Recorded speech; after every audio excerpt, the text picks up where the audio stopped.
pantalla enfrente, buscarlo para que tengamos el hábito de búsqueda de las Escrituras. Es que no, ahí tenemos la pantalla, gracias al Señor.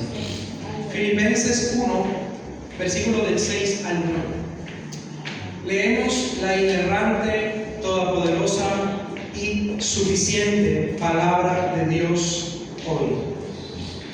Pablo escribe y dice lo siguiente: estando persuadido de esto, que el que comenzó en vosotros la buena obra, la perfeccionará hasta el día de Jesucristo. Como me es justo sentir esto de todos vosotros, por cuanto os tengo en el corazón, y en mis prisiones y en la defensa y confirmación del Evangelio. Todos vosotros sois participantes conmigo de la gracia, porque Dios me es testigo de cómo os amo a todos vosotros con el entrañable amor de Jesucristo. Y esto pido en oración, que vuestro amor abunde aún más y más en ciencia y en todo conocimiento. Esta es nuestra segunda serie o segundo capítulo de esta serie que estamos viendo, que es de la carta a los Filipenses. Hace 2 domingos iniciamos el estudio expositivo, la predicación expositiva de la carta a los Filipenses. El domingo pasado se hizo una pausa, vino un pastor invitado, predicó de otro tema, y hoy continuamos con nuestra segunda sección de este versículo a versículo de la carta a los Filipenses, para extraer de ahí el mensaje poderoso que Dios tiene para nuestras vidas. Es necesario recordar que Filipenses fue escrita por el apóstol Pablo y fue escrita desde la cárcel, y es una de las conocidas como cartas carcelarias o carceleras, que fueron escritas desde la cárcel. Y Pablo, el Señor lo inspiró en 4 cartas, ¿cierto?, de las 13 que él escribió en el Nuevo Testamento, para darlas a la iglesia. Esas son Filipenses, Colosenses, Tito y Filemón. Son las cartas que él escribió desde una prisión, no desde la comodidad de una oficina o de un lugar con todas las cosas para estar cómodos. Esta carta, hermanos, también recordemos que es conocida bíblicamente como la carta del gozo. Algunos le dicen el Evangelio del gozo, aunque el Evangelio es gozo, pero es una carta que está enfocada al gozo. Es una carta que, a diferencia, si usted ha leído Romanos, ha leído por ejemplo Efesios, es una carta que pasa más a lo práctico, a lo vivencial, a la experiencia, que a lo teológico. Es una carta prácticamente personal del apóstol Pablo, y la escribe obviamente bajo la inspiración del Espíritu Santo, lo que Pablo escribe acá, pero es una carta que tiene un tinte diferente. Es una carta más pastoral, más de un pastor a sus hijos, a sus ovejas, más de un pastor para traer consuelo, para traer gozo, para traer paz, pero también es de un pastor, que es Pablo, para también agradecer, porque la iglesia de Filipo fue una de las pocas iglesias, o quizás la única, que se interesó en el bienestar de Pablo mientras estuvo en la cárcel. Es la iglesia que estuvo ahí al pendiente, que estuvo proveyendo, obviamente orando, pero también en lo material, le llevaban ofrendas, le llevaban ropa, le llevaban comida, mientras Pablo estuvo en la cárcel. Y Pablo, como muestra de amor y de gratitud, les escribe esta carta, que no solamente fue para la iglesia, hace casi 2000 años para la iglesia de Filipo, sino para nosotros ahora también fue escrita. Pablo escribe esta carta en un tono de gratitud, en un tono pastoral. Es una expresión de amor a la iglesia de Filipos por su amor, hospitalidad y atención. Es una carta donde, fíjense lo curioso, Pablo, estando en una cárcel en las condiciones más precarias, está enviando una carta hacia los que están libres afuera, para animarlos, para exhortarlos. Exhortar quiere decir animar, no tanto regañar, sino para animarlos, exhortarlos a que, aunque él estaba preso, ¿cierto?, aunque él estaba atravesando esta prueba y él estaba preso, la palabra no estaba presa. Los animaba a que siguieran predicando, le reconoció el gozo, el amor que había en la iglesia. Y es una carta que él envía desde la cárcel para animar, cuando la lógica te debe decir, no, a Pablo hay que enviarle cartas para animarlo, porque pobrecito Pablo seguramente debe estar llorando, triste, confundido y con ganas de tirar la toalla. No, porque Pablo entendió el Evangelio. Digo, no soy yo, es Cristo en mí. Él dijo, para mí el vivir es Cristo, ¿cierto? Él dijo, todo esto lo hago para ganar a Cristo, es decir, para servir a Cristo, para glorificar a Cristo. Pablo entendía que estaba allí por soberanía y propósito de Dios, y eso lo ayudó a que no se entristeciera, no se deprimiera ahí en la cárcel, sino que se mantuviera en una actitud de gozo. Empezando por ahí, ya nos está enseñando de que Hermanos, el gozo de la salvación, de su salvación es nuestra fortaleza. Pablo en la cárcel no estuvo mirando a los soldados, no estuvo mirando los grilletes, no estuvo mirando las cadenas, sino que cómo se mantuvo. ¿Qué dice? Creo que es en Éxodo de Moisés, se mantuvo como mirando al invisible. Solo Dios es quien nos puede sostener en las tormentas y en medio de nuestras pruebas. Pablo milagrosamente escribe para animar a los que están afuera. Pablo nos recuerda que si estamos en Cristo, Dios nos dará la capacidad de enfrentar y soportar las pruebas que conllevan esta vida pasajera. Y que su amor, el amor de Dios, el gozo de Dios, la fortaleza de Dios en nosotros, es lo único que nos sostendrá en medio de este mundo cálido. ¿Y quién más? No solo por revelación del Espíritu Santo para escribir, sino por experiencia propia nos puede dar este consejo que fue el apóstol Pablo, que estaba siendo inspirado, pero estaba experimentando la prueba. Y si hablamos de Pablo, ¿cuántas pruebas no experimentó? Lo sacaron casi muerto de Listra, arrastrado como un animalito, lo sacaron de Listra. Al día siguiente se sacudió, se limpió las heridas esa misma noche, amaneció. Al día siguiente le dijo, vamos, es necesario que nos levantemos y sigamos predicando. No se echó a llorar, no se echó a la derrota, no se escondió debajo de la cama. Le dijeron, no prediques a Pedro. Y Pedro que dijo, no, vamos, levantémonos y sigamos, porque es necesario obedecer a Dios antes que a los hombres. Entonces la actitud de un cristiano debe ser una actitud de gozo, de perseverancia, de fe y de confianza en Dios, y cuanto más cuando estamos en medio de las pruebas.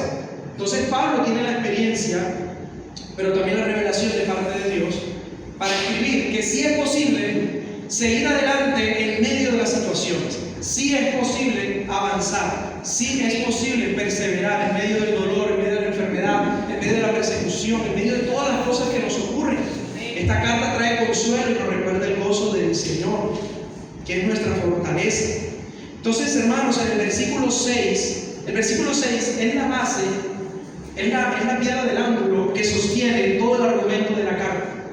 Pablo puede hablar de gozo, Pablo puede hablar de amor entre esos cristianos, Pablo puede hablar de hospitalidad, de atención mutua, de amabilidad, de ayuda, de amor genuino, verdadero, de apoyo, de estar el uno para el otro. Puede hablarlo de manera segura, porque en el versículo 6, y no está en los últimos capítulos, sino en el primer capítulo, Pablo está seguro que Dios estaba trabajando en la iglesia de Filipos. Por eso él dice, yo estoy persuadido, versículo 6, estoy convencidísimo, tengo la plena seguridad que el que comenzó la buena obra en vosotros la perfeccionará hasta el día de Jesucristo. Pablo estaba viendo el fruto de la iglesia. Pablo estaba mirando más allá de los hermanos, la obra de Jesucristo a través del Espíritu Santo en los creyentes, y esa obra también se refleja, la obra del Espíritu en ti, es también la perseverancia en medio de las pruebas. ¿Cómo sé que tengo el Espíritu Santo? Porque sé que estoy perseverando. ¿Cómo sé que tengo el Espíritu Santo? Porque no has tirado la toalla, porque no has dejado todo tirado, aunque el mundo, aunque la prueba, aunque la carne te ha propuesto dejarlo todo, dejar tu hogar, dejar tu familia, dejar tu trabajo, dejar la iglesia. Hoy estamos acá porque Cristo así lo ha querido y porque su gracia nos ha sostenido y porque Él empezó una buena obra. Dios empezó la buena obra en ti. Dios está construyendo, Dios está formando, ¿verdad? Nos está fortaleciendo y nos da la promesa que no es una obra temporal, sino hasta el día de Jesucristo. Entonces Pablo puede escribir confiadamente a esta iglesia de que le está escribiendo a verdaderos creyentes, porque su confianza estaba en el Dios que estaba obrando, y como Dios estaba obrando, se estaban dando los frutos. Ya vamos a hablar un poquito de esos frutos. Entonces tengamos en cuenta esta piedra angular. Lo que el Señor empieza, lo termina. Dios no es como nosotros, que dejamos cosas a media, que prometemos y no cumplimos, que nos equivocamos en las cosas. No. Dios te escogió y así como Dios te llamó, Dios te va a sostener hasta el final, hasta el día de Jesucristo. No sé si usted cree esta palabra y cree esta promesa. El Dios que te llamó es el mismo Dios que te va a sostener en la abundancia, pero en la escasez, en la salud, pero en la enfermedad, en el gozo y la alegría de esta vida y esto y lo otro, pero también en la profunda tristeza y dolor. Cuando caes, también te va a sostener para levantarte y no dejarte caer más y guardarte. Cuando estamos en adversidad, pero cuando el viento va a favor, también también. Cuando vas en esa colina de subida y tus pies se van cansando y tus fuerzas se van agotando, ese es el mismo Dios que te llamó, que va a estar ahí alentándote, guiándote, fortaleciéndote y llevándote de su mano, hermanos. Tenemos que confiar en la soberanía de Dios. Y que una de las marcas del creyente es perseverancia, porque Dios persevera en ti. O piense por un momento, si fuera por usted, si fuera por mí, usted estuviera en este lugar, o estuviera buscando a Dios, buscando de Dios.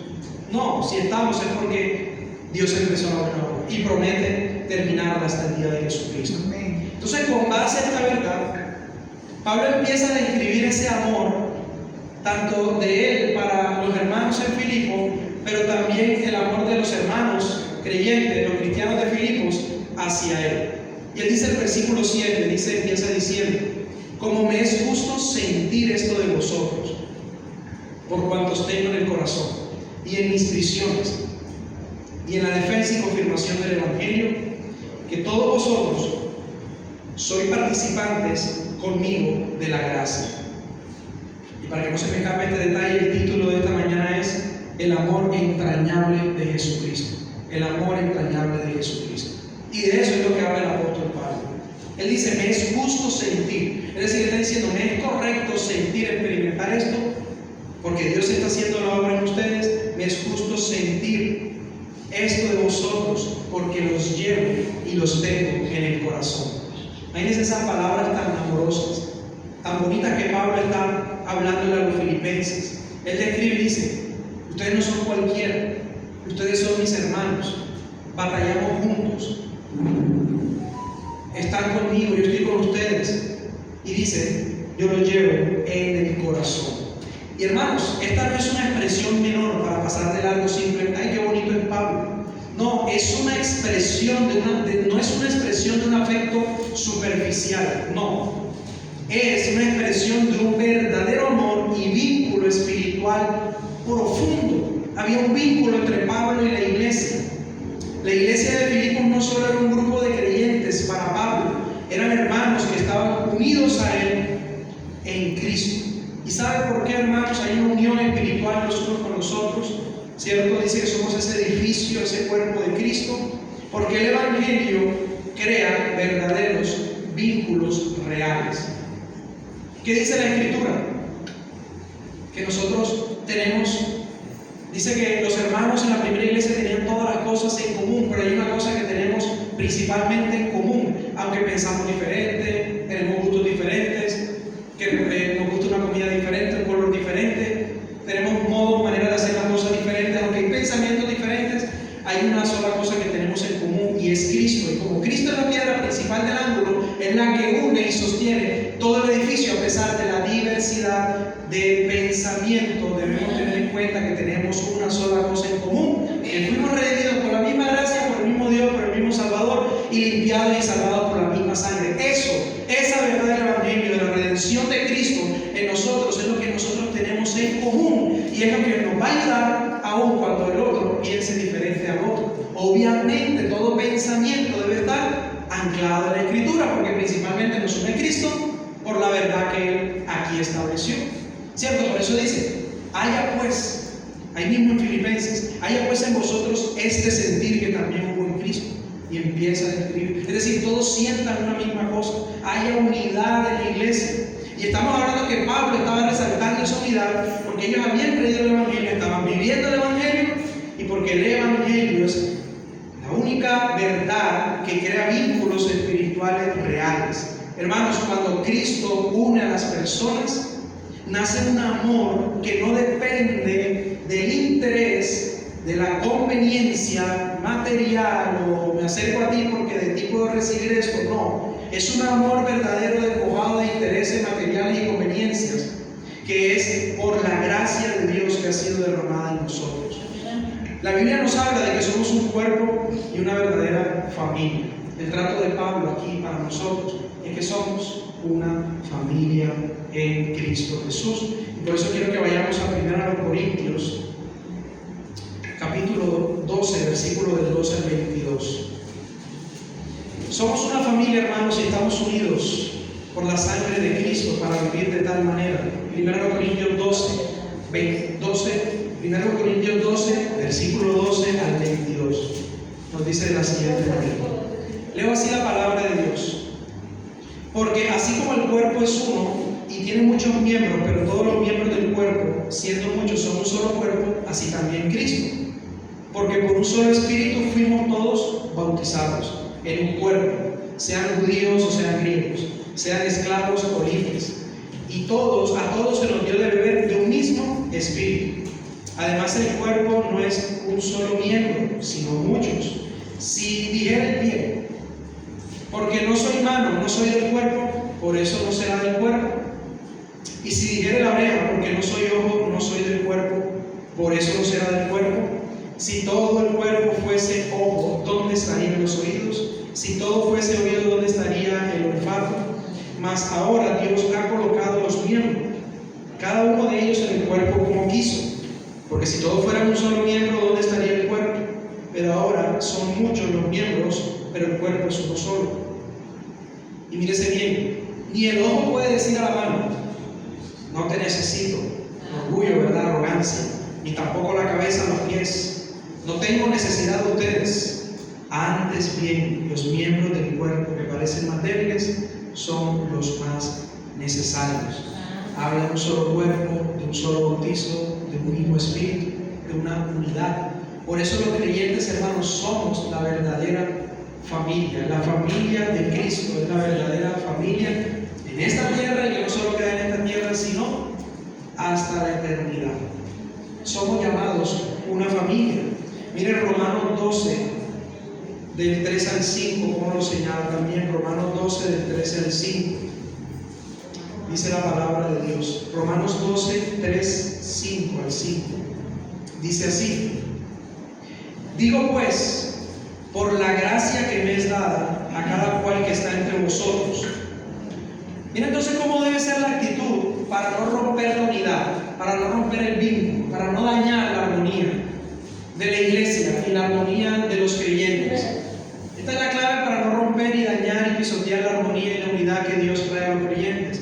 Versículo 3, y está en nuestras manos, en nuestra responsabilidad, dice: digo pues, por la gracia que me es dada a cada cual que está entre vosotros, está hablando entre la iglesia, que no tenga más alto concepto de sí que el que debe tener, sino que piense de sí con cordura, conforme a la medida de fe que Dios repartió a cada uno.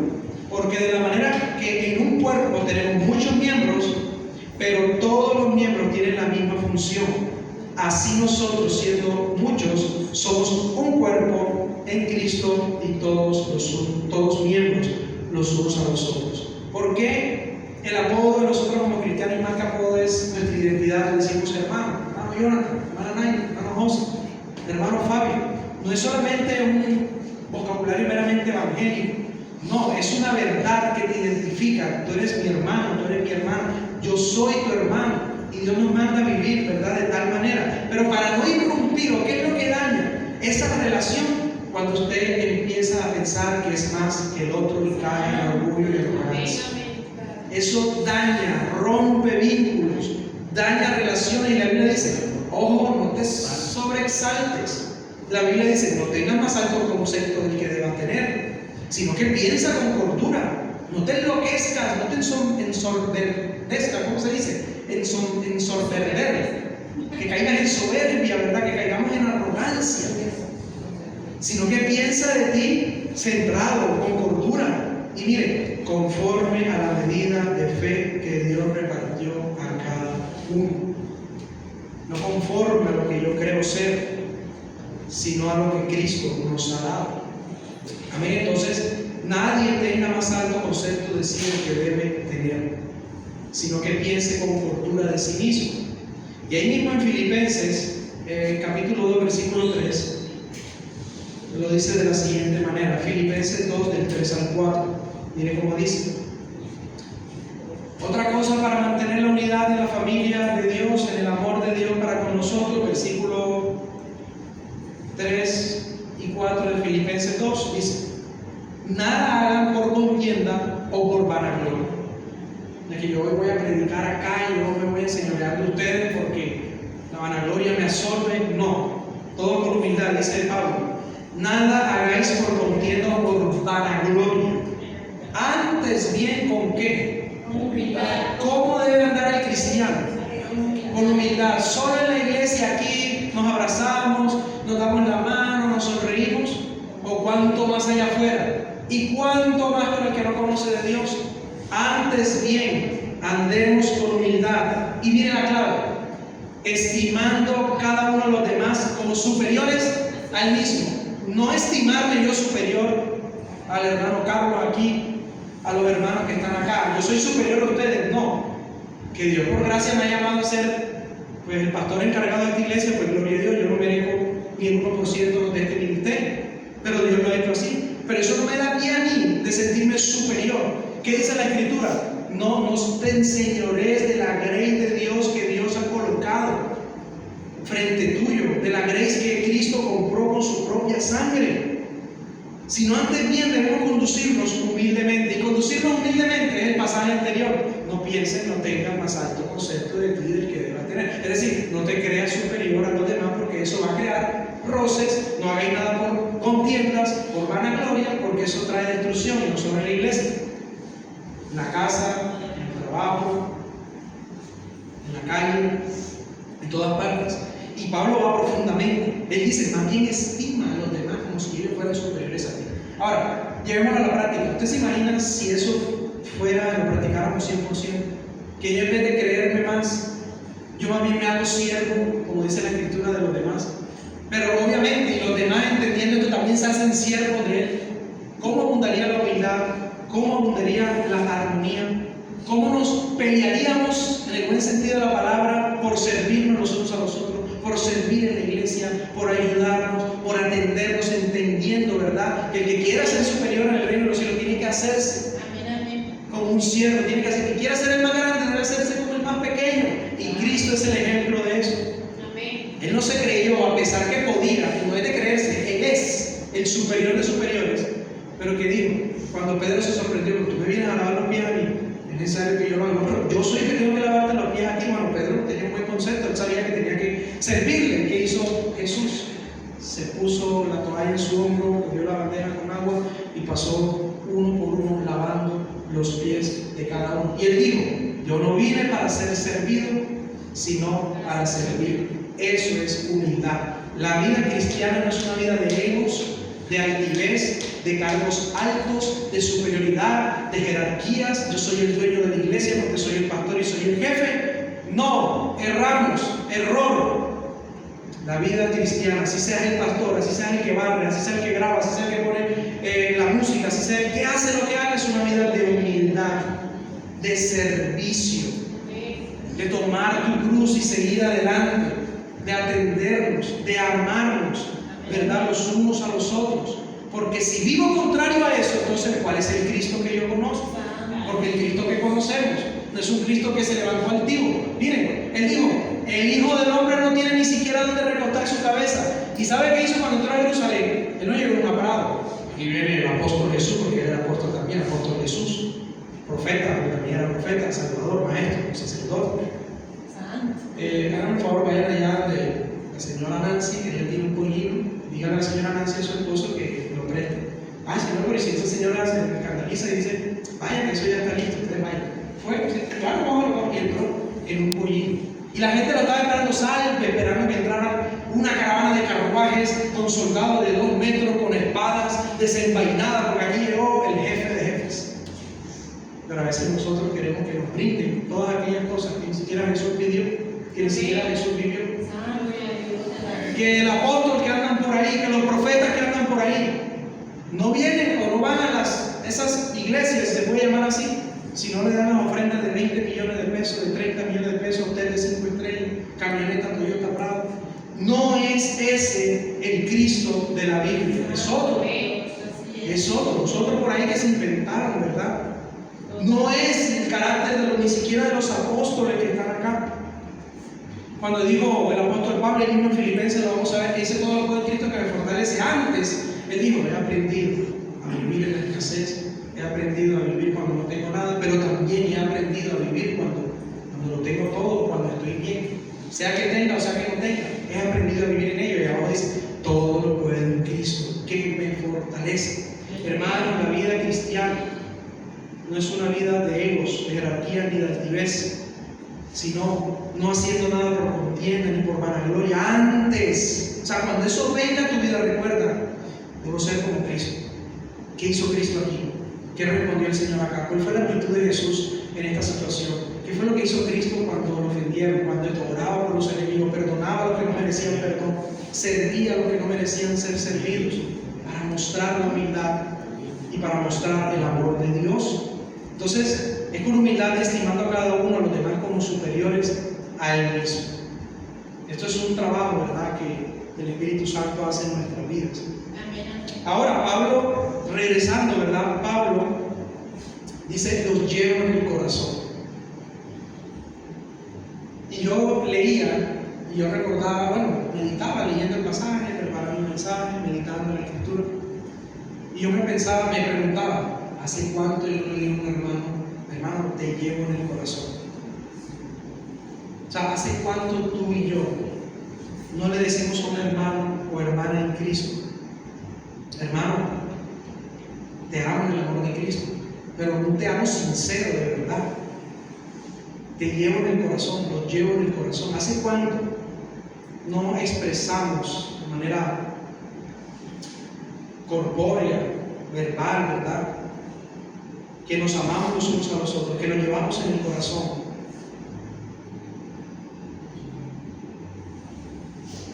Los filipenses eran para Pablo una muestra y garantía de ese poder y amor de Dios. El verdadero amor se expresa y se evidencia en los momentos difíciles que nosotros atravesamos. Alguien dijo una vez, ¿tú quieres saber cuáles son los verdaderos amigos? Espera que te enfermes y espera que quedes sin plata.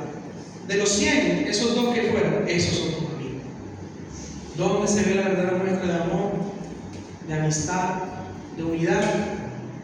Cuando hay la enfermedad y cuando viene la escasez, porque cuando está la abundancia, esa abundancia trae abundantes amigos de cartón. ¿Se acuerdan cuando jugábamos? Uno jugaba, tú juegas de cartón, él estaba ahí pero no estaba. Tú juegas de cartón, le decía a uno, los más grandes y los más pequeños, porque juegas de cartón. Cuando jugaba uno fútbol, ¿cierto? Yo estaba uno pequeño, juega de cartón. La Biblia no se trata de un amor de cartón, no se trata de una amistad de cartón, no se la daba a uno que era uno. Como uno jugaba de cartón, y no se la daba uno corriendo ahí sudado. Claro, tenía uno como 10 años y ya un pelado de 14, 15. O cuando uno era malo jugando, también, que yo te arquero, lo que sea, de cartón. Pero hermano, no así con el Evangelio. No así con el Evangelio.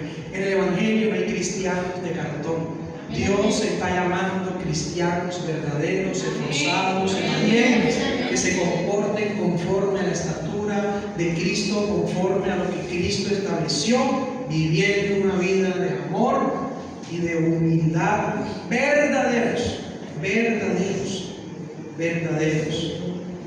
Hermanos, ellos no solo amaban a Pablo porque, wow, este es el gran apóstol Pablo, mira los milagros que hace. Mira todas las cosas, mira donde predica, mira a dónde ha ido. Ellos no amaban a Pablo por ser el gran apóstol Pablo o por lo que él representaba, lo amaban simplemente porque era su hermano en Cristo y por agradecimiento a Dios por todo lo que Dios estaba haciendo a través de él. Ahora la pregunta es, ¿estos hermanos no abandonaron a Pablo en las duras, verdad? En las malas?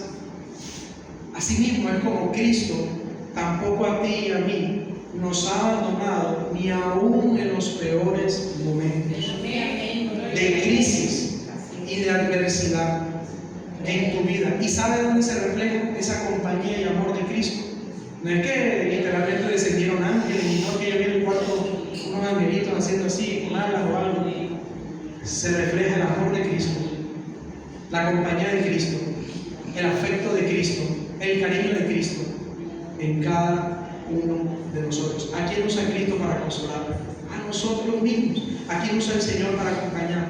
A nosotros. Por eso es que cuando abandonamos a un hermano en medio de su pecado, de su error, de su crisis, de su enfermedad y su adversidad, no estamos imitando el amor de Dios.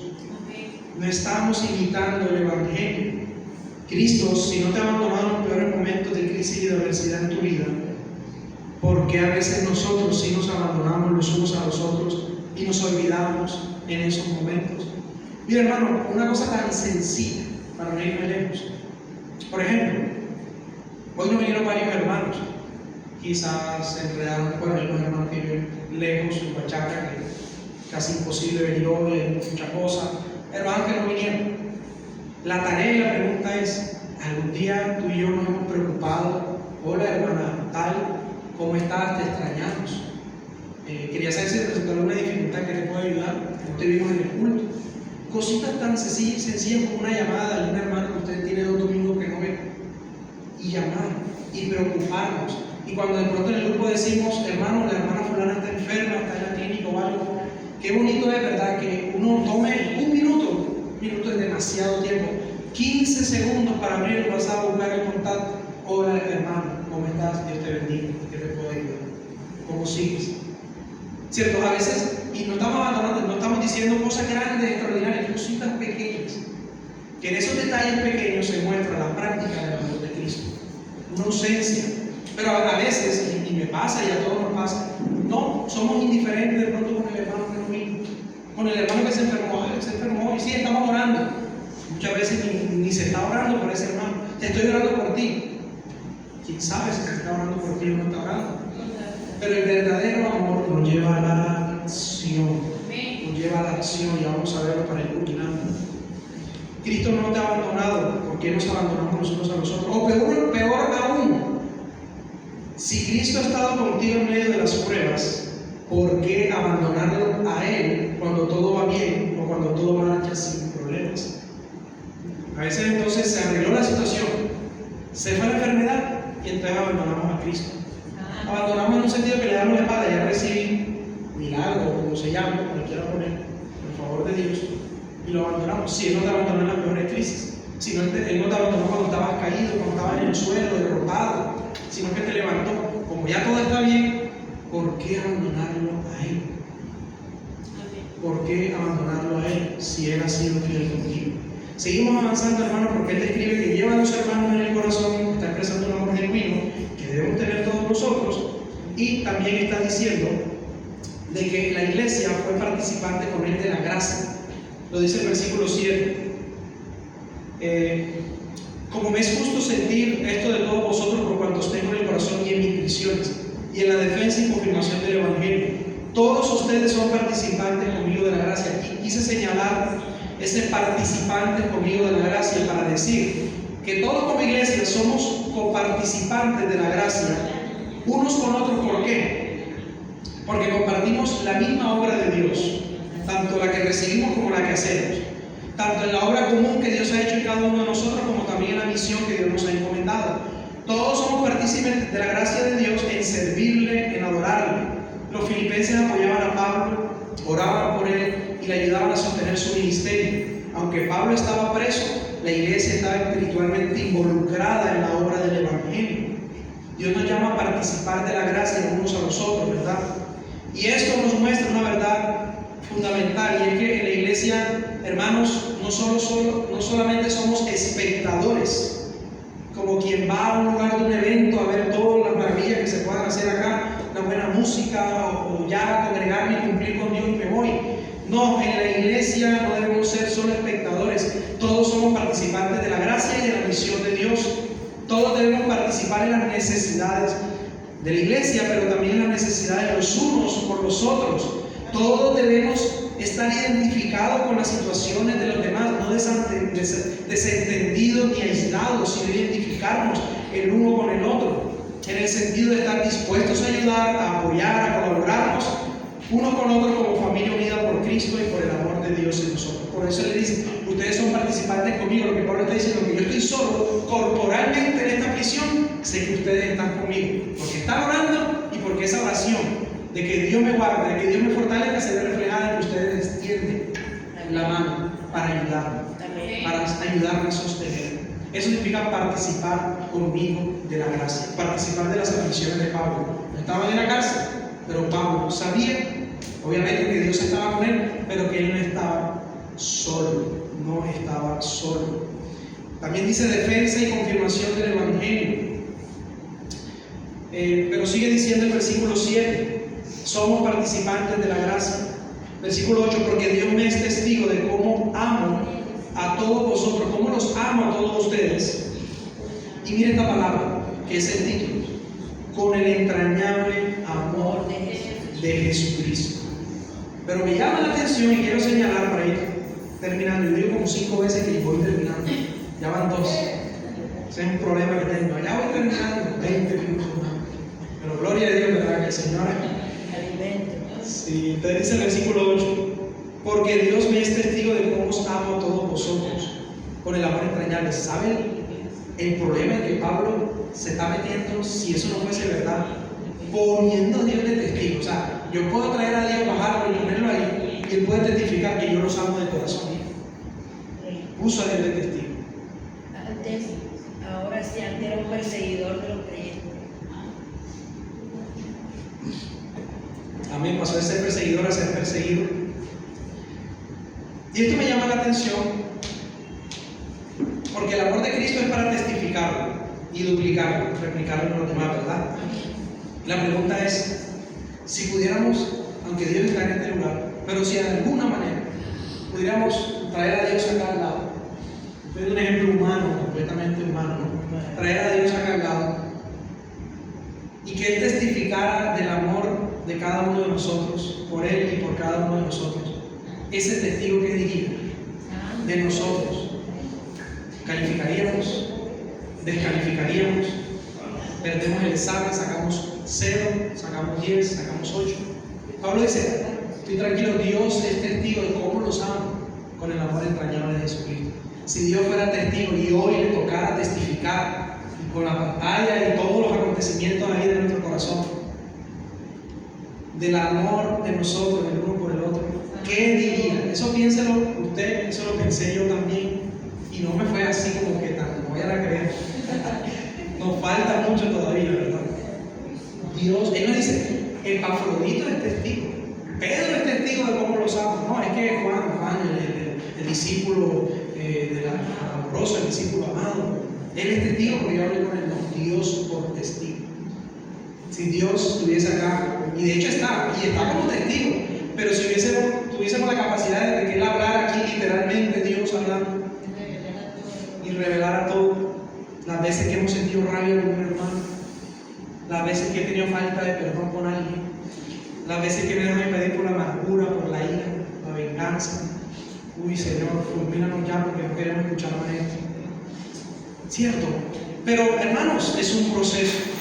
Es un proceso que Dios nos va llenando, que Dios nos va ayudando a representar, a expresar ese amor. Me es testigo de cómo los amo todos vosotros, con el entrañable amor de Jesucristo. Pablo aquí está expresando su amor a la iglesia, y no solo diciendo que simplemente los ama. Yo los amo, yo los quiero mucho, sino que los ama con el entrañable amor de Jesucristo. ¿Por qué los cristianos pueden amar? Porque tú tienes el amor de Cristo, porque Cristo te amó primero. Y si Cristo te amó primero, tú puedes amar. ¿Por qué el cristiano puede perdonar verdaderamente? Porque si Cristo te perdonó primero, tú puedes ir y perdonar. Porque tú puedes soportar a veces la rebeldía o la necedad de otros, porque Cristo soporta tu rebeldía y tus necedades todos los días. Amén. Él nos capacita para amar. Él nos capacita para amar. Y esta expresión entrañable viene de una palabra griega que se dice splasma, que se refiere desde las entrañas, es decir, desde lo más profundo. Habla de una compasión intensa, profunda, sincera. Romanos 5:5 dice, el amor de Dios ha sido derramado en nuestros corazones por el Espíritu Santo que nos fue dado. El amor de Dios fue derramado, es decir, tú eres recipiente y yo somos recipientes del amor de Dios. Amar con el entrañable amor de Jesucristo significa que el amor de Jesús llena el corazón del creyente, de tal manera que lo mueve a amar a otros con la misma entrega profunda con la que Cristo nos ha amado. Primera de Juan 4:19 dice, nosotros le amamos a Él porque Él nos amó primero, hasta el 21. Y si alguno dice, mira, este texto es clave, en lo que estamos hablando. Si alguno dice, yo amo a Dios y aborrece a su hermano, es mentiroso. Pues el que no ama a su hermano, quien ha visto con sus ojos, ¿cómo puede amar a Dios a quien no ha visto?